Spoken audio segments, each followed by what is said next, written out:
I'm your morning witch in the afternoon because my work day, it is what it is.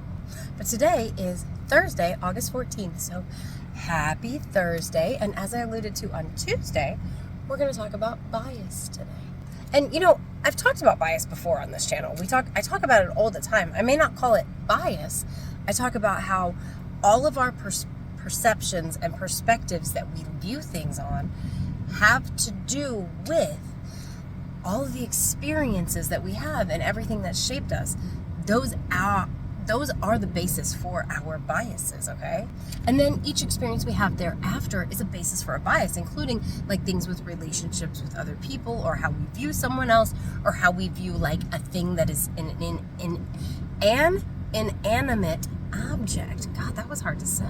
And all of these biases, they affect our workings in magic. Again, I've already talked about this from a different perspective of using your intuition for what an herb or a stone might signify for you, as opposed to what it says in a book, right? So our biases come into play just as much as anything else, because when we're doing spell work about a thing, we're looking at it through a biased lens. So if it's something that we have a problem with, we're going to treat it differently.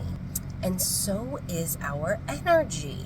Which, taking it back to Tuesday, is one reason why cleansings are very important before workings, to kind of clear that energy and give your mind a chance to clear. Look, if we're doing a working that has to do with another person or some kind of situation, generally speaking, you're always going to be doing a working that has to do with something else. Whether it's inside you and your world or outside of you and your world, your working is going to have something to do with something.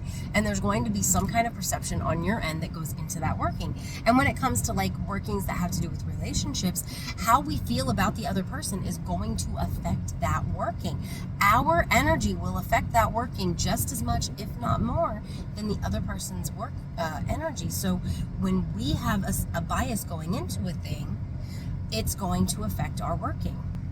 And from this same standpoint, when we are working with something from nature, like, for example, I was thinking about carry-on eaters.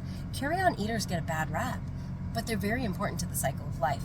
Can you imagine how disgusting this earth would be if we did not have creatures that ate dead meat? Think about it. They're very important. They're very important to nature. They're very important to the life cycle. But we treat them as despicable when they're keeping things from being despicable. I don't know. I think it fits. Have a great Thursday.